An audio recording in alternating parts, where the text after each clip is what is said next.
जय हिंद जय भारत। तो दोस्तों एक और नई वीडियो में आपका फिर से बहुत बहुत स्वागत है। जी हाँ दोस्तों, 8th पे कमीशन को लेकर चर्चाएं तेज हो चुकी हैं। सभी कर्मचारी और सभी पेंशनर्स के लिए बड़ी खुशखबरी निकलकर यहाँ पर सामने आई है। जी हाँ दोस्तों, अब ये मामला पहुंच चुका है संसद में। जी हाँ दोस्तों, संसद से यहाँ पर दो अहम खबरें निकल कर आई हैं। दोनों ही खबरों पर चर्चा होगी, तो वीडियो में लास्ट तक बने रहिएगा, स्किप करके मत जाइएगा। पहली जो बड़ी खबर है वह है कि सरकार ने संसद में साफ कर दिया है कि 8वें वेतन आयोग की रिपोर्ट कब तक आएगी और आखिर कर्मचारियों की सैलरी में कितनी बढ़ोतरी और किस तारीख से लागू होने की संभावना है।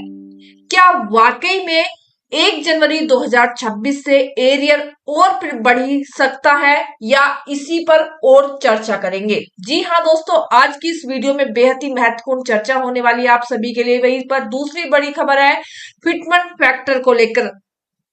पहली बार संसद में मोदी सरकार ने इन मुद्दों पर जवाब दिया है कि क्या 3.83 फिटमेंट फैक्टर मिलने की संभावना है या सरकार ने इस पर कोई नया संकेत दिया है। संसद में आखिर क्या कहा गया है, इसकी पूरी जानकारी आपको आज की इस वीडियो में मिलने वाली है। तो वीडियो को थोड़ा सा भी स्किप मत कीजिएगा। दोनों ही खबरें आपके काम की हैं, तो दोनों ही खबरों को जान लेना आप सभी के लिए बेहद ही ज्यादा जरूरी है। तो फटाफट से जान लेते हैं दोनों ही खबरों को। सबसे पहली और सबसे बड़ी, सरकारी कर्मचारियों के लिए बड़ी खुशखबरी, इस दिन से बढ़कर आएगी सैलरी। सरकार ने संसद में खुद दिया है जवाब।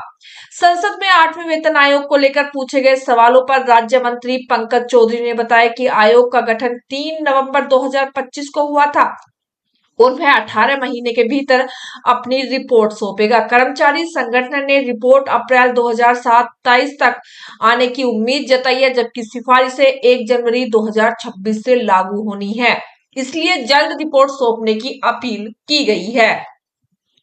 लेकिन संसद में इस समय मानसून सत्र चल रहा है और तमाम तरह के मुद्दों पर भी सरकार से जवाब मांगा जा रहा है। इसी तरह का एक अहम मुद्दा है 1 जनवरी 2026 से लागू माने जाने वाला 8वां वेतन आयोग, जिसका इंतजार देश के लाखों कर्मचारी और पेंशनर्स कर रहे हैं। सपा ने सांसद जावेद अली खान ने संसद में पे कमीशन पर सवाल पूछा और कहा कि सरकार हमें बताए कि वेतन आयोग का काम कहां तक पहुंचा और कब तक देश में पे कमीशन सैलरी में इजाफे को लेकर आधिकारिक घोषणा की जाएगी। संसद के इस जवाब पर राज्य मंत्री पंकज चौधरी ने इसका जवाब दिया और बताया कि सैलरी में इजाफे की घोषणा कब होगी। तो फटाफट से जान लेते हैं कि उन्होंने क्या जवाब दिया है।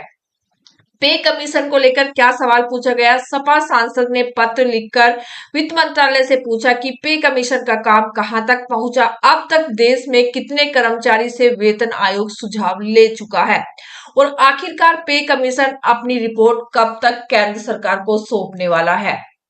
मंत्री ने क्या जवाब दिया। वित्त मंत्रालय की ओर से राज्य मंत्री पंकज चौधरी ने पे कमीशन पर जवाब दिया। उन्होंने कहा है कि पे कमीशन का गठन 3 नवंबर 2025 को किया गया था। तय नियमों के हिसाब से पे कमीशन अपने हिसाब से काम कर रहा है और नियमों के हिसाब से पे कमीशन सरकार को हर छोटा अपडेट देने के लिए बाध्य नहीं है। मंत्री ने आगे कहा है कि पे कमीशन सभी कर्मचारियों से मुलाकात करके सुझाव ले रहा है और सरकार को अंतिम रिपोर्ट सौंपेगा। पे कमीशन ने 18 महीने का समय मांगा है और गठन से लेकर 18 महीने के भीतर पे कमीशन अपनी रिपोर्ट केंद्र सरकार को सौंप देगा। यानी जो केंद्र सरकार है उसको यहाँ पर पे कमीशन ने साफ कह दिया है कि वो अपनी रिपोर्ट 18 महीने के बाद सौंपेगा। उससे पहले यहाँ पर कोई भी अपडेट इसको लेकर नहीं दिया जाएगा। वहीं पर क्या बोले हैं कर्मचारी संगठन संसद में दिए गए इस जवाब पर। AINPSEF के राष्ट्रीय अध्यक्ष डॉक्टर मनजीत सिंह पटेल ने अपनी प्रतिक्रिया दी। उन्होंने सोशल मीडिया प्लेटफॉर्म पर एक्स पर पोस्ट शेयर किया और कहा कि सरकार ने फिर एक बार यह स्पष्ट किया कि नवंबर 2025 में 8th सीपीसी के गठन के आधार पर कमीशन अपनी रिपोर्ट 18 महीने के भीतर देगा। इस हिसाब से अप्रैल 2027 से पहले रिपोर्ट सबमिट की जानी चाहिए। 8वें वेतन आयोग की कमीशन की सिफारिश 1 जनवरी 2026 से लागू होगी, जबकि कमीशन का गठन ही देर से हुआ है। ऐसे में रिपोर्ट थोड़ा जल्दी सबमिट करने पर अप्रैल 2027 तक कमीशन की सिफारिशों को लागू किया जा सकता है। अतः हमारी पे कमीशन के चेयरपर्सन से इस संबंध में गुजारिश है कि देश के लाखों कर्मचारी और पेंशनर्स के हित में रिपोर्ट जल्द से जल्द सबमिट कर एक नजीर स्थापित किया जाए। कहां तक पहुंचा है आयोग का काम? मालूम हो कि पे कमीशन लगातार कई दौर बैठक कर रहा है। पहले चरण की बैठक 10 जुलाई को कोलकाता में खत्म हुई और अब 7 अगस्त को दिल्ली में दूसरे चरण की बैठक 7 अगस्त को दिल्ली में होने वाली है और फिर सितंबर आयोग में चेन्नई में भी बैठक करने जा रहा है। लेकिन इसका मतलब ये साफ हो गया है कि यहाँ पर सरकार की तरफ से कोई भी जवाब निकलकर सामने आया है। वहीं पर पहली बार फिटमेंट फैक्टर पर संसद में बोली है मोदी सरकार। केंद्र सरकार ने पहली बार 8वें वेतन आयोग के फिटमेंट फैक्टर पर संसद में अपनी बात रखी। हालांकि सरकार ने कर्मचारी संघों की मांग पर कोई जवाब नहीं दिया है, लेकिन उसने यह स्पष्ट कर दिया है कि आयोग स्वतंत्र है और सरकार को उसके अतिरिक्त विचार विमर्श के बारे में जानकारी नहीं दी जा रही है। फैमिली यूनिट को लेकर भी यहाँ पर चर्चा हुई है, उस पर भी सरकार यहाँ पर बोलते हुए नजर आई है। राज्यसभा सांसद जावेद अली खान ने पूछा कि क्या कर्मचारी संघों ने फिटमेंट फैक्टर की गणना के लिए फैमिली यूनिट की संख्या 3 से बढ़ाकर 5 करने की मांग की है, जिससे कर्मचारियों के माता पिता को भी शामिल किया जाए। उन्होंने आयोग की बैठक, कर्मचारी संघों के साथ विचार विमर्श और इन मांगों पर सरकार की प्रतिक्रिया में बाद में भी जानकारी यहाँ पर मांगी है। लेकिन मंत्री ने स्पष्ट किया है कि आयोग के कार्य क्षेत्र में यह प्रावधान नहीं है कि आयोग सरकार को अपनी प्रगति, विचाराधीन सिफारिशों की प्रकृति पर अपना विचार विमर्श प्रक्रिया के दौरान परामर्श प्रक्रिया के बारे में अपडेट रखेगा। यानी आयोजित बैठक की संख्या, अब तक किन कर्मचारी संघों से परामर्श किया है या क्या ऐसी मांगों पर चर्चा हुई है, इसको लेकर कोई भी जानकारी यहाँ पर नहीं दी गई है। वहीं पर कर्मचारी संघों ने 3.68 फिटमेंट फैक्टर मांगा है। 8वें वेतन आयोग की घोषणा के बाद कर्मचारी संगठन 7वें वेतन आयोग की तुलना में काफी अधिक फिटमेंट फैक्टर की मांग करते हुए यहाँ पर नजर आए हैं। कर्मचारी संघ का मानना है कि 3.68 फिटमेंट फैक्टर मांगा गया है, जबकि कुछ ने 3.0 से 3.5 का सुझाव भी दिया है। साथ ही साथ कुछ संगठनों ने न्यूनतम वेतन और फिटमेंट फैक्टर तय करते समय 3 की बजाय 5 परिवार इकाइयों का विचार करने की भी मांग उठाई गई है। साथ ही साथ ये भी कहा गया है पिछले कुछ वर्षों में घरेलू खर्च में काफी बदलाव आया है, जिसके चलते सरकार को यहाँ पर फिटमेंट फैक्टर तय करना होगा।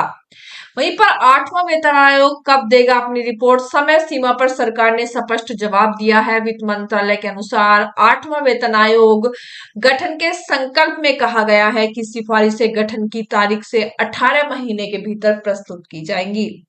साथ ही साथ गठन 3 नवंबर 2025 को किया गया। इसकी रिपोर्ट 2027 के मध्य तक आने की पूरी उम्मीद है, जिसके बाद केंद्र सरकार सिफारिशों की जांच करेगी और उसके बाद ही कोई अंतिम निर्णय यहाँ पर लिया जाएगा।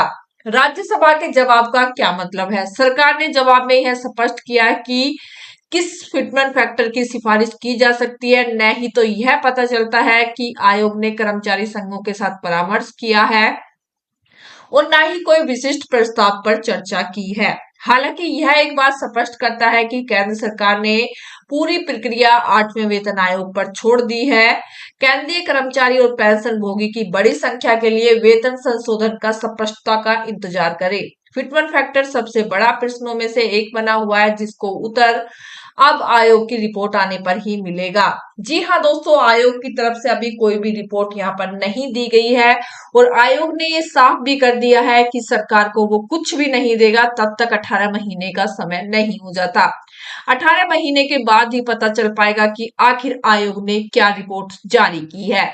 तो मिलते हैं नेक्स्ट वीडियो में, तब तक के लिए जय हिंद, जय भारत।